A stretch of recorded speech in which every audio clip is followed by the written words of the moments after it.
Hello friends, welcome to RBI Insights, a platform where you can explore RBI's official website rbi.org.in in video format. So today's our topic is monetary policy. What is monetary policy? Monetary policy refers to the actions and strategies employed by a country's central bank to control and regulate the money supply and interest rates. That is, ये जो monetary policy है ये money supply और interest rates जो है हमारे country में तो उसको कंट्रोल और रेगुलेट करती है। अब ये कंट्रोल और रेगुलेट कैसे करती है, क्या क्या इसमें प्रोसेस है, तो ये पूरा मिला के एक मॉनेटरी पॉलिसी है। So we will see monetary policy as per preamble of the Reserve Bank of India. The primary objective of monetary policy is to maintain price stability while keeping in mind the objective of the growth. So इसका objective क्या है? Primary objective monetary policy का यही है कि to maintain price stability. जो हमारे country में प्राइस किसी भी चीज का बढ़ता है कम होता है तो उसको कंट्रोल में रखना है। That is inflation. Indirectly inflation की बात कर रही है, तो इन्फ्लेशन को कंट्रोल करना है, इन्फ्लेशन को मेंटेन करना है while keeping in mind the objective of growth. Growth कम नहीं होनी चाहिए देश की। तो primary objective of monetary policy is to maintain price stability while keeping in mind the objective of growth. Now let's see what is the framework of monetary policy. ये कब implement हुआ, क्या काम करता है, ये देखते हैं अभी। So it was implemented in May 2016. The RBI Act 1934 was amended to provide a statutory basis for implementation of the flexible inflation targeting framework. So in May 2016, the monetary policy was introduced. Then under section 45ZA, the central government in consultation with RBI determines the inflation target in terms of the CPI, Consumer Price Index, once in 5 years and notifies it in the official gazette. Monetary policy का main objective क्या है? तो वो है inflation जो है उसको control में रखना है। तो इन्फ्लेशन कंट्रोल में रखना है मतलब उसको एग्जैक्टली क्या करना है, तो इन्फ्लेशन कितना होना चाहिए, कितना नहीं होना चाहिए, तो ये कौन डिसाइड करेगा? पहली बात तो अगर हमें कुछ अचीव करना है तो हमारा कुछ टारगेट होना चाहिए। तो वो टारगेट क्या है? तो वो इन्फ्लेशन टारगेट है। तो वो टारगेट कितना रहना चाहिए, तो वो कैसे पता चलेगा? तो वो under section 45ZA central government in consultation with RBI determines this target, inflation target, कि इतना इतना टारगेट रहना चाहिए। and how it is determined? It is determined once in 5 years and it is notified while its official gazette. So for now, for April 2021 to March 2026, this target is 4%. CPI inflation target is 4% with upper tolerance limit of 6% and lower tolerance limit of 2%. That is 2% to 6%। इसके बीच में ही inflation रहना चाहिए, इससे कम भी नहीं, इससे ज़्यादा भी नहीं। ओके, तो ये जो टारगेट है ये मार्च 31, 2026 के लिए है। इसके बाद फिर 5 साल के लिए नया टारगेट सेट किया जाएगा। Now let's see the failure to maintain inflation target. Target तो सेट कर लिया है, 2% से लेके 6% तक हमारा टारगेट है इन्फ्लेशन, पर अगर इस हम target if we fail to maintain this inflation target, अगर हम ये टारगेट मेंटेन कर नहीं पाते हैं तो क्या होता है? टारगेट मेंटेन नहीं किया मतलब क्या है? Factors that constitute failure to achieve the inflation target. Okay, तो कब हम बोलेंगे कि टारगेट अचीव नहीं हुआ है? So the average inflation is more than the upper tolerance level of the inflation target for any 3 consecutive quarters. That is upper tolerance क्या है हमारा? 6% है। अगर कंटिन्यू इन 3 कॉन्जिक्यूटिव क्वार्टर्स में अगर ये 6% के ऊपर चले जाता है continue, quarter ended September, the inflation target inflation is 6.1%, then in next quarter, that is in December quarter, the inflation is 6.5%, and in another next quarter, that is in March quarter, the inflation is 6.4%. That is, in continuously 3 consecutive quarters, our inflation is above its upper tolerance level, that is above 6%. So in that case, we can say that we failed to maintain this inflation target. Or if the average inflation is less than the lower tolerance level of any 3 consecutive quarters, same अगर ये 3 quarters में या कोई भी consecutive 3 quarters में अगर lower tolerance जो है 2% उससे नीचे अगर रहता है हमारा इन्फ्लेशन, तो भी वो कहा जाएगा कि we failed to maintain our inflation target. Okay, so what happen if bank fails to meet the inflation target? So if Reserve Bank fails to meet this inflation target, it shall set out in a report to the central government the reason for failure to achieve the inflation target. What was the reason? क्यों हम fail हो गए inflation target achieve करने में? What was the reasons? RBI has to specify this in its report. Second point is remedial actions proposed to be taken by the bank. ठीक है, जो हो गया वो हो गया. Now what are the remedial actions that are proposed by the bank to control this inflation? Next is estimate of the time period within which the inflation target shall be achieved pursuant to timely implementation of proposed remedial actions. That is, remedial actions जो हमने propose किए हैं उसको implement करने के बाद कितने time में ये हम अचीव कर लेंगे वापस से इन्फ्लेशन टारगेट जो है हमारा 2 to 6% जो इन्फ्लेशन टारगेट है, तो वो कब तक हम अचीव कर लेंगे. तो ये तीन बातें, ये तीन पॉइंट्स जो है वो उस रिपोर्ट में मेंशन करना पड़ेगा आरबीआई को. क्या है ये तीन? सबसे पहले तो फेलियर क्यों हुआ है, उसके बाद फेलियर हो गया है तो ठीक है, अभी रेमेडियल एक्शंस क्या हो गए आपके, वो और वो इम्प्लीमेंट कर लेंगे हम रेमेडियल एक्शन, तो उसके बाद कितने टाइम में ये इन्फ्लेशन टारगेट हम अचीव कर लेंगे. Okay, next is the monetary policy committee. Section 45ZB of the amended RBI Act 1934 provides for an empowered 6-member monetary policy committee to be constituted by central government by notification in the official gazette. The first such monetary policy committee was constituted on September 29, 2016. तो monetary policy committee में total 6 members रहेंगे और first जो monetary policy committee थी वो सितंबर 29, 2016 में constitute की गई थी. तो कौन 6 मेंबर रहेंगे? तो इसमें 3 मेंबर जो रहेंगे वो रिजर्व बैंक ऑफ इंडिया के रहेंगे और 3 मेंबर जो रहेंगे वो सेंट्रल गवर्नमेंट के मेंबर्स रहेंगे. तो 3 जो रिजर्व बैंक ऑफ इंडिया के है उसमें कौन रहेगा? गवर्नर रहेगा, he will be the chairperson. The next is Deputy Governor, Reserve Bank of India, in charge of monetary policy, and one officer of Reserve Bank of India to be nominated by Central Board.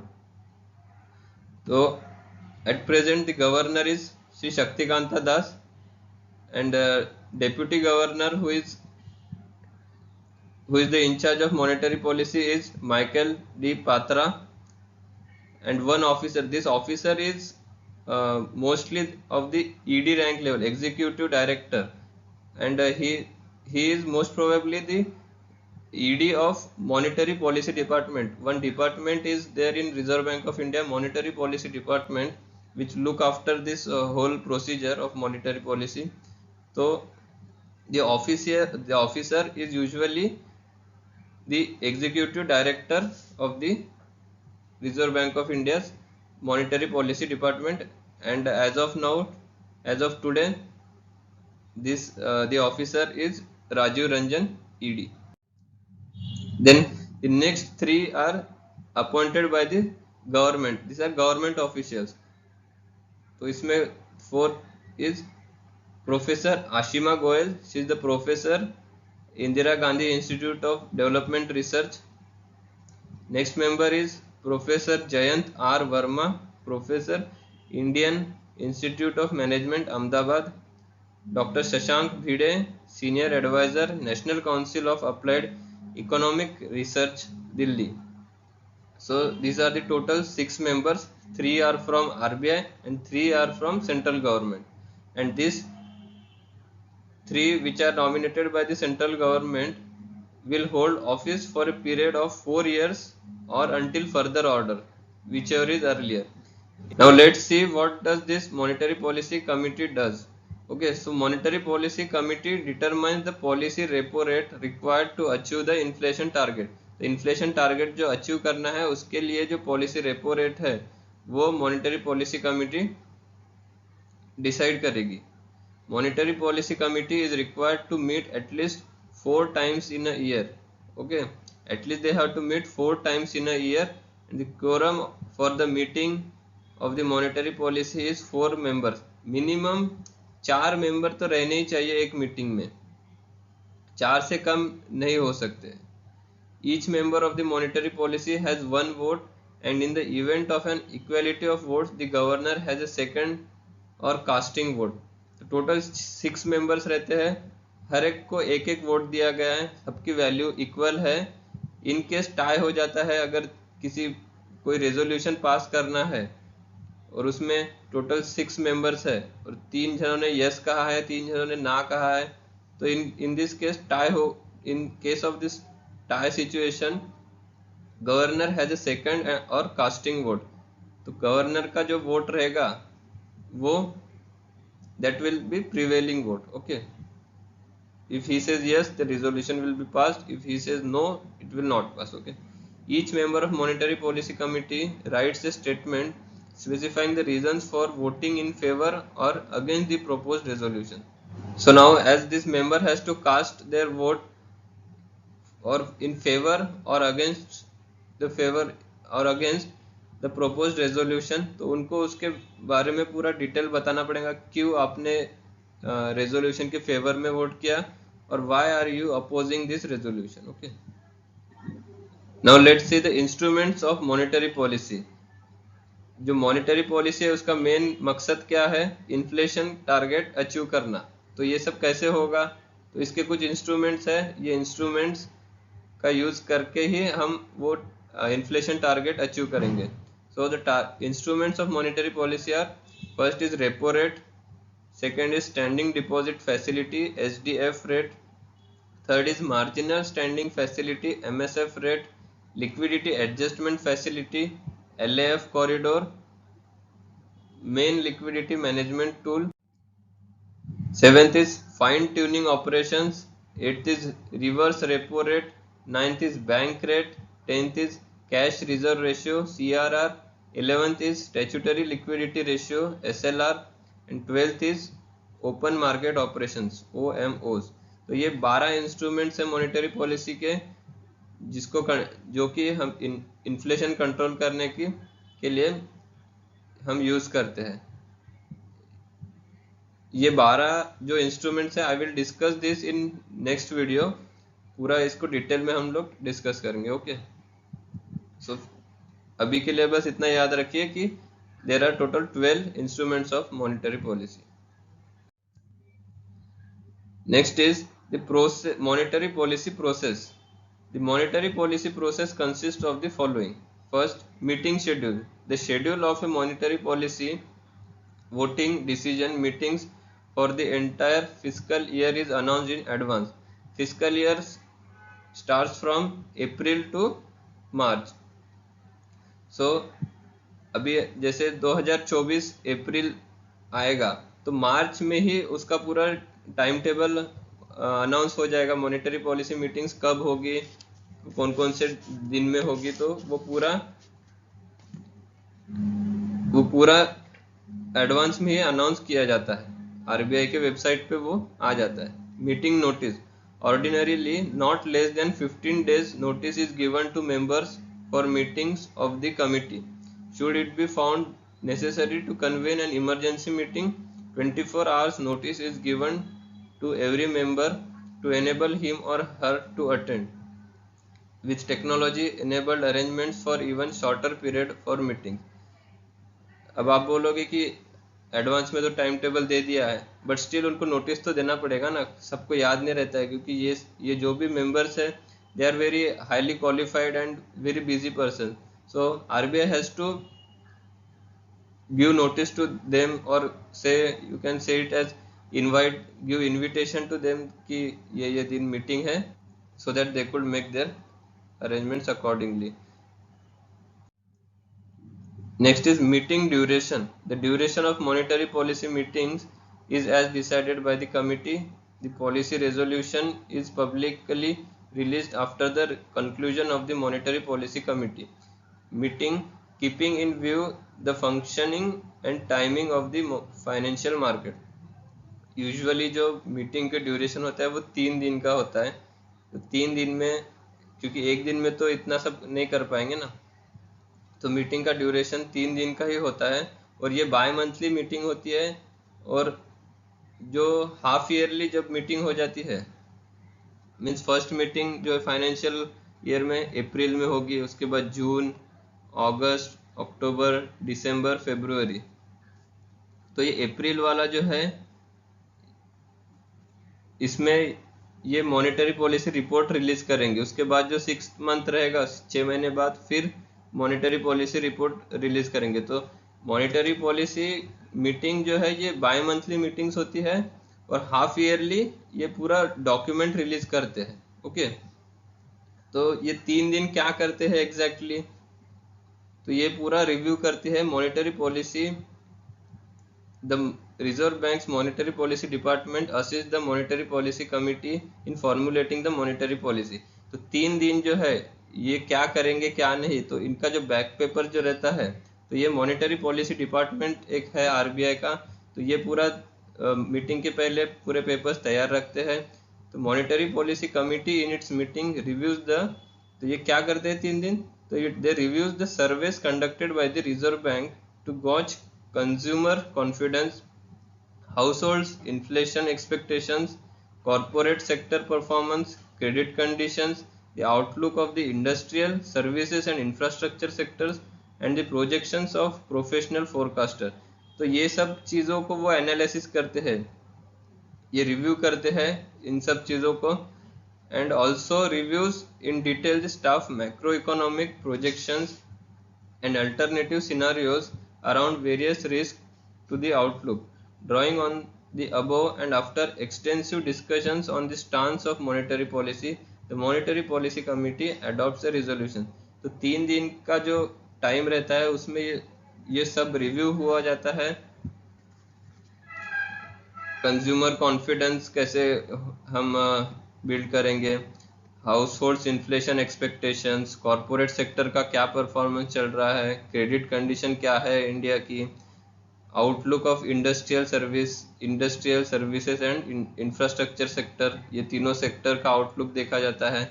Then detail में study होता है macro economic projections.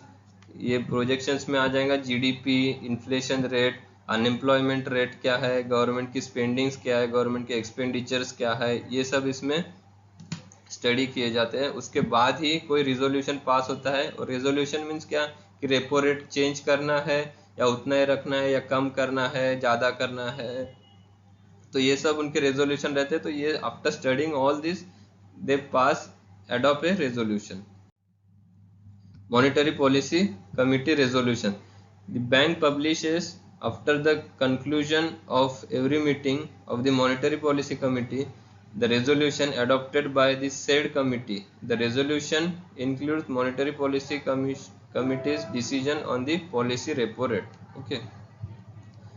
Minutes of the Monetary Policy Committee meeting. On the 14th day after every meeting, after every meeting of the Monetary Policy Committee, the minutes of the proceedings of the Monetary Policy Committee are published, which include, तो every after 14th day means अभी अगर अप्रैल 3, 4, 5 या 3, 4, 5 को अगर meeting होती है, तो 5 तारीख के बाद जो 14th डे रहेगा, that is 19th of April, तो उस दिन मिनट्स जो है वो